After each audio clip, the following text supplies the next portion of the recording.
My name is Ray Vaughn, and I live in Edmond, Oklahoma.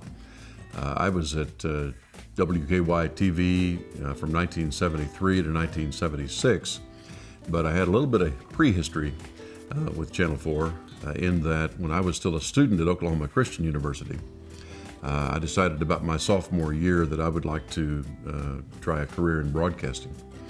And I didn't know anything about it, of course, so Channel 4 was the biggest and best and everything station in Oklahoma at that time, so I thought they'll know the answer down there, and that's where I'd like to work. So I went down one day and just walked in the front door, walked up to the receptionist there, and I said, I'd like to go to work here at Channel 4. And the lady, God love her, called Chris Daniels. And Chris came down to the lobby, spent, 15, 20 minutes visiting with me, was very kind, and said, son, if you want to go to work at Channel 4, he says, I can put you to work today, pushing a camera or something, but if you really want to be on the news or do something on the air, you'll need to go to a radio station and spend about a couple of years preparing to come back. And he says, if you'll do that and come back and see me in 2 years, then I'll give you a job. I'll make sure you find something to do. And so I took that advice, and I went back to Edmond. There was a little station there called KWHP, owned by Bill Payne. And I told Bill that I wanted to try to work there, and Bill was glad to do it because I was cheap at the time and willing to work for the experience. And so I worked there for a couple of years, and then as I was a senior at Oklahoma Christian, I went back to WKY, and true to their word, they found me a job working in the radio station. So I was the weekend morning man in the news department at WKY Radio for at least that next year until I graduated. When I was hired at WKY Radio, Lee Allen Smith was the general manager of the radio station. Norm Bagwell, of course, was the general manager of the entire station, but Lee Allen was managing the radio station. Ed Hardy, an old ABC war correspondent, was the news director. And I was primarily trained by a fellow by the name of Jerry Fontaine, who was an excellent radio newsman. And I thoroughly loved the work on the radio station because I got to work with all the DJs on the weekends, and it was typically just myself and one of them. And I worked, of course, with Don Wallace and Danny Williams and Ronnie Kay and Freddie Hendrickson and all those great DJs that everyone's known for so long. But that led me kind of wanting to go downstairs to the television section. And from time to time, they'd let the radio guys kind of do the news insert for Russell Pearson in the Morning Farm show. And I did that a few times, and of course that just whetted my appetite. Well, I spent a lot of time down in the news section, and Ernie Schultz encouraged me to do that. And I would go out with Darrell Barton or Oliver Murray, and we'd go out on stories, and I would just kind of watch and tag along. And once I graduated from college, they encouraged me to perhaps go find a job in a small TV market, and someday they might call me to come back. And so I went to K10 down in Ada, Oklahoma, got a job down there as the noon and the 6 o'clock news anchor. Didn't know anything about television, but I'd spent time in radio and in television, sometime in television news. And so I did that for a year, got hired by KFDX down in Wichita Falls, Texas. Spent only 4 months there because the station, the ABC affiliate in Phoenix, Arizona, called and asked me to come out there. And I spent about a year and a half in Phoenix, co-anchoring the 6 and 10 o'clock news in Phoenix, which was the 23rd market in the nation at that time. So that was a great opportunity for me. But I always wanted to get back to Channel 4. That's where my family was, where my home was. I had the opportunity to come back to 4. That was when Jerry Adams left, so I was basically Jerry Adams' replacement. Jack Ogle was doing the 6. Ernie Schultz, of course, news director, was doing the noon show. And George Tomick was doing the 10. And then I came back as the weekend 6 and 10 anchor. And that was 1973, about February, as I recall.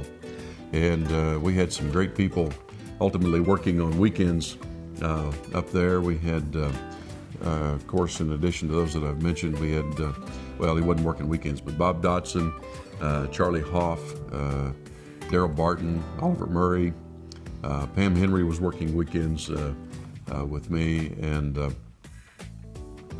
Steve Newman, Weldon Watson, Dick Nelson. There were some great folks that came in on the weekends and helped out. But and then I was thinking about some of the directors that directed the newscasts when I was there. Billy Nix would do a number of them, but the one we mainly had was Mike Simmons, and Mike Simmons was a temperamental individual, but he was a great director, and we always got things on the air, which was amazing back in those days. Zoli Vajda also was a director back in those times that helped us get things on the air. Now, for those that are relatively new to the television industry, I'm going to remind everybody that back then we collected the news certainly on film. We used an old Bell & Howell 16 millimeter wind-up camera that was anything but quiet, and you would go into a somewhat tense setting, and everybody knew when you were filming because it made this fluttering kind of noise, and you could hear it everywhere. You had a choice of 3 lenses that rotated on the front of the camera, and shot, of course, just regular 16 millimeter silent film.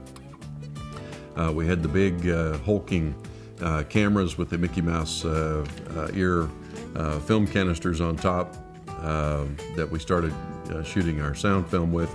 Ultimately got to a CP16 film camera that was much more efficient, lightweight, and really was so very compact, and that worked out well, but still film. And so we had to take the film back to the studio, run it through a processor, and sometimes we wouldn't make that that well. The film would break in the processor, so we might lose an entire story because the film broke in the processor. Of course, the guy that ran the film processor full time and kept it up to speed was Ray Summers, and he was phenomenal in keeping that thing going because there was so many working parts and so many tanks of this chemical and that chemical, and of course he taught us how to put the film in and get it out. And we would do our best, but sometimes we would end up losing a story because the film broke in the processor or something. But it wasn't as easy as it is today to come back and simply slap a tape in the machine and start editing. And when we did edit, we would have to use a little machine that scraped the emulsion off the back of the film. Then we'd have a glue pot. We would glue the film together and have a heated seam on it that would glue the pieces together. And if we got all that done, it took a lot of time. If we got it all done, and if a splice didn't break, then the story would be on the air as we had wanted it. But it was a little more difficult than the digital format and the age that we live in today. On the weekend shows, and again, I think this is quite a bit different than is done today, but the news anchor was the producer of the show. Every time there was a show, the news anchor was in charge of producing the show. Of course, they would consult with the weather guys and the sports guys as to how much time they needed, but they actually built the show and were responsible for getting it on and off the air at the appropriate times. Ron Turner helped us a lot with trying to keep things properly documented and formatted, and he was there a great deal of the time to help. But on the weekends, the people that typically did the shows on the weekends when I was there I was the newscaster. Worked with weathermen anywhere from Jim Williams, who would occasionally come in and do a weekend show, Mike Smith, who ultimately I think went on back to Kansas and worked with the Kansas State Network up there. John Anders was a weatherman, and Larry Brown was another weatherman that worked weekends quite a bit with us.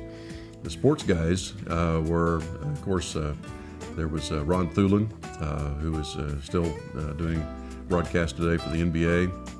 Sports guys that were there primarily when I was working, of course, Robbie Robertson did, I think, most of the shows that during that period of time I was there. But we also had Bob Berry and Mike Treps and John Brooks. I was going to talk about the fact that I filled in. I was the weekend guy, often was the fill-in guy as well. So if Jack had to be gone or George Tomic had to be gone, typically, and they couldn't cover for each other, then I was asked to fill in for those shows. So I did a number of 6 and 10 o'clock shows during the week as well as the weekend shows. And there's one time in particular that I remember that George Tomic swung one of these cruise deals where he and Marianne hosted a cruise to go to Europe or something. And he was going to be gone for 3 weeks. And so I did the 10 o'clock shows for my weekend leading into his 3 weeks. I did all of his shows, all of my shows, and then I did my 2 shows the weekend coming out of his 3 weeks. And so I think I still hold the record for the consecutive number of 10 o'clock shows at Channel 4 at 23 in a row. 23 nights in a row I did the 10 o'clock show at Channel 4 when George was gone. I think something happened while I was there that was fairly rare in that we had a prison riot down at the state penitentiary in McAllister. And we, of course, learned about that. It was on a Saturday, which means we were, of course, I was there, regular schedule. And we sent reporters and we were doing audio feeds and all kinds. But I think we went live in the studio and stayed on the air live for 4 or 5 hours straight, just getting reports in, finally getting reports from our reporters that had driven to McAllister. So that's the only time I recall us doing that during my stretch. And certainly since it happened on a weekend, that was familiar to me because I think we were live in the studio for at least a good 4 or 5 hours covering the prison riot. Something else that happened on weekends fairly often, Ernie Schultz owned an airplane, and Ernie loved to fly. And on occasion, Ernie would find out there was going to be a parade or something that he wanted to attend in his hometown back up in the Shattuck, Oklahoma area. So he would take a camera and he would fly off to Shattuck and cover the story. And then on his way back, Teddy had made him a drop bag that he would put the film in, and it had a big red streamer on it, and it had all kinds of foam in it. And he would put those cans of film in the drop bag, and he would radio us that he was approaching the station.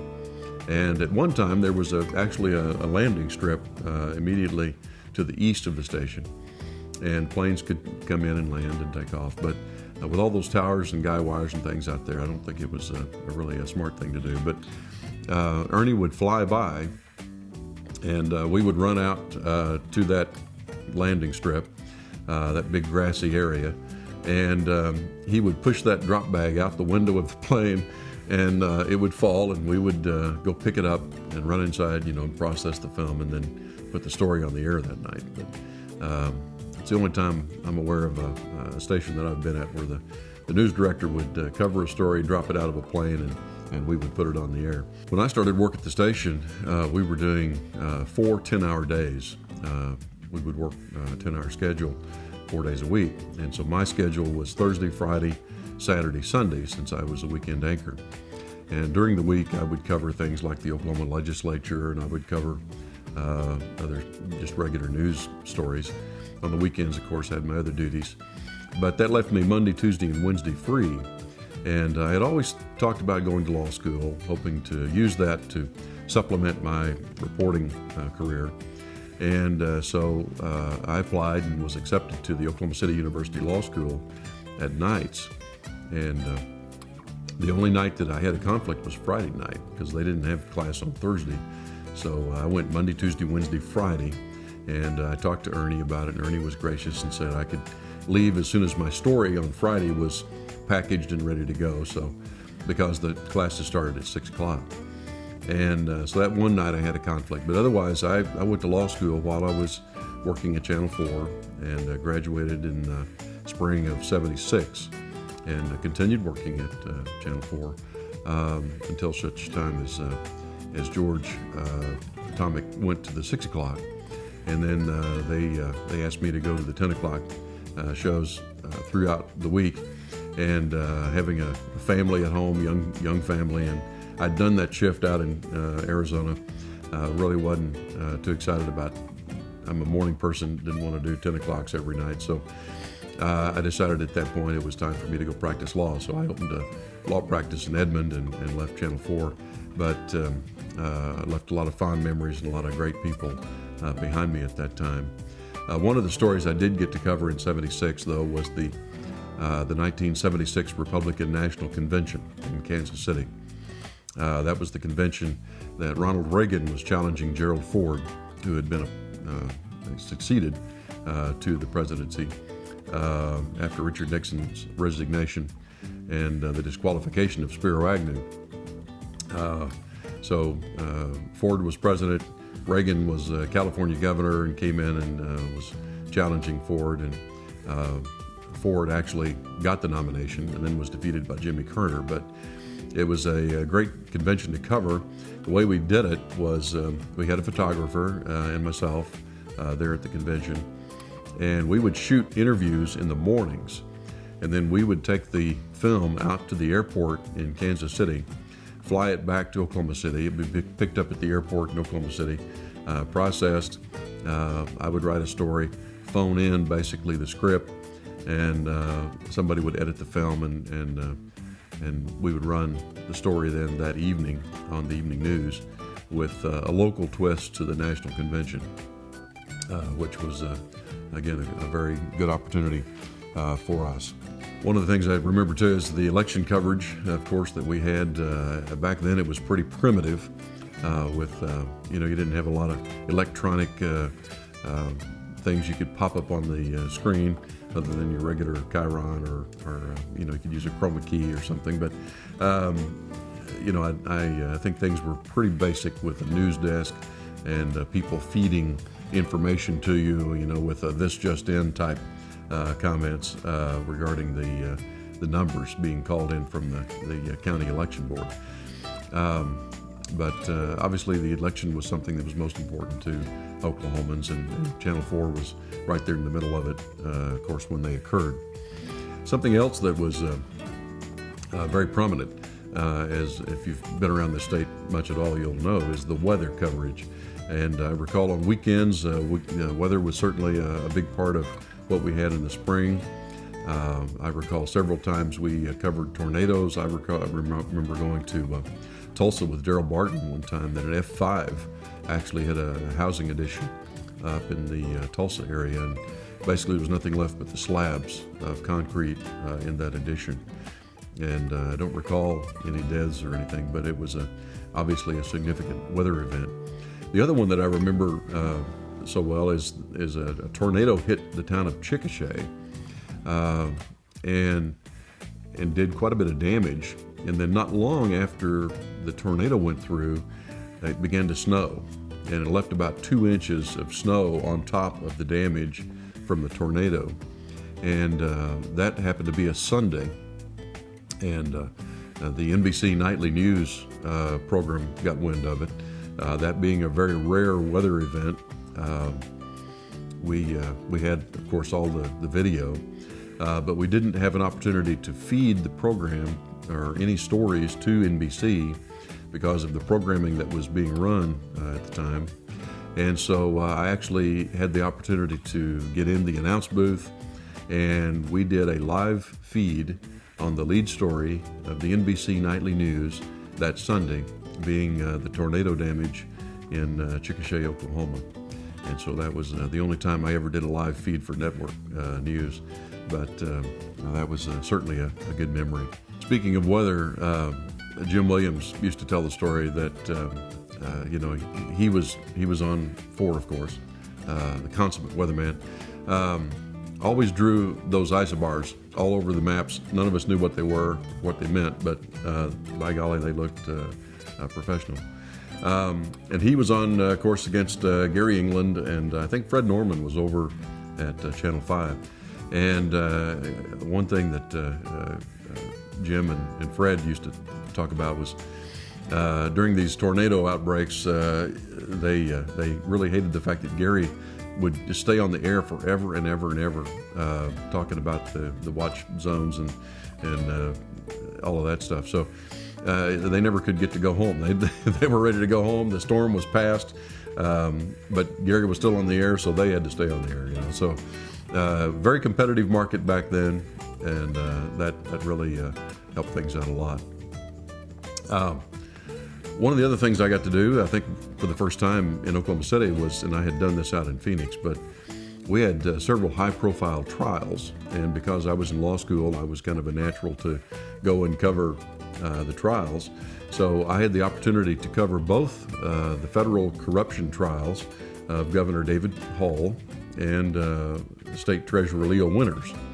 And they don't allow cameras in the courtroom, and so I solicited the assistance of an artist, and I think his name was Steve Shakia. And he was a great artist, but he accompanied me every day of those trials, and we would go and cover the trials. Of course, David Hall was found guilty, and Leo Winters was found not guilty. And Senator Gene Stipe defended them both. So it was, again, great opportunities to do something new in television, because Channel 4, I think, was the first one to use an artist rendition of the events going on in a federal trial on the news that night. We all knew that Ernie Schultz was a straight shooter, and would be pretty conservative about what went on the air. We knew that. On the weekends, we loosened up a little bit, and we would get these feeds from the network of kind of funny stories, and I tried to, a lot of times we might not be able to fill a program, so a lot of times I would take one of those stories that the network had sent down, just a few seconds of a clip, and run it at the end of the show after the sports, and then I would make up a pun about that film. And so we did that, and I kept thinking, I'm going to get called on the carpet for this, because we would end the show kind of laughing, and I never did, and that was kind of the funny thing was. But I would hear from people all over town, hey, I saw the pun, I saw, that's a great way to end the show, and so maybe Ernie liked it as well. He never did say anything to me about it, didn't tell me to stop, so we kept doing it. And they were pretty bad. One example that I could think of is we had a film once about a guy that collected thermometers, and he was so proud of them. He had them in his basement, just racks and racks and racks of thermometers. And I thought, what kind of a pun could I make about that? And finally, we ended up with ending the show with the fact that the thermometers that were on the top of the rack, he had to have somebody help him with those because he was only Fahrenheit. And that's how bad they were. But we had fun doing them, and the public seemed to like them, so we didn't get told to stop. When I ultimately did leave Channel 4 in the fall of 1976, that was after I had passed the bar and I'd gotten licensed as an attorney, and decided to go ahead and open my law practice in Edmond, which I did for 30 plus years. The last show that I had, we brought on my replacement, who was Brad Edwards. Brad came in and took over the weekend news anchor, and he brought with him a book, and he said he wanted to present me this book. It was at the end of the show. We were introducing Brad, and he gave me this book, and it was entitled Ray's Best Jokes. And of course, he was quick to open it up and flip through the pages, and of course there was nothing in the book. It was all blank. And so ultimately the best joke was on me, the night that I left. Brad was a great guy. We all loved working with him, and he always, of course, kept us in stitches with his dry wit and the facial references he could make. But he was a good anchor. He ultimately ended up doing the In Your Corner segments and just made a real legacy for himself there at Channel 4. Of course, now everybody does those, but nobody does them like Brad did. And he was certainly a great individual that I enjoyed working with a long time.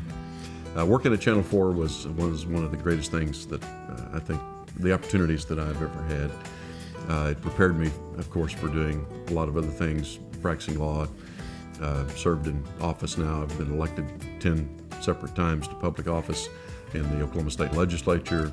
I'm in my second term as Oklahoma County Commissioner and serve as chairman of the board of the Oklahoma County Commissioners. And so all of that background, I look back and think, that prepared me for dealing with the people and dealing with the issues, and of course dealing with them out in the open and making sure that everybody understood what's going on.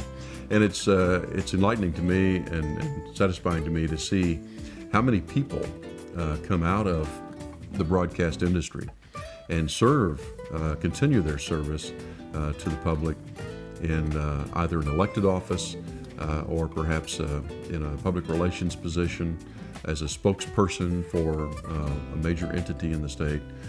And I think it speaks very well for the broadcast industry here in Oklahoma and Oklahoma City, that they produce quality people like that can come out and take those jobs and do a good job with them. I think the public is well served while they're at the stations, but they're also well served when they go on to other opportunities in their lives. And I thank Ernie Schultz, I thank Jack Ogle, George Tomic, all the individuals that I've mentioned for the time that we spent together at Channel 4. It was a great time. I'll never forget it.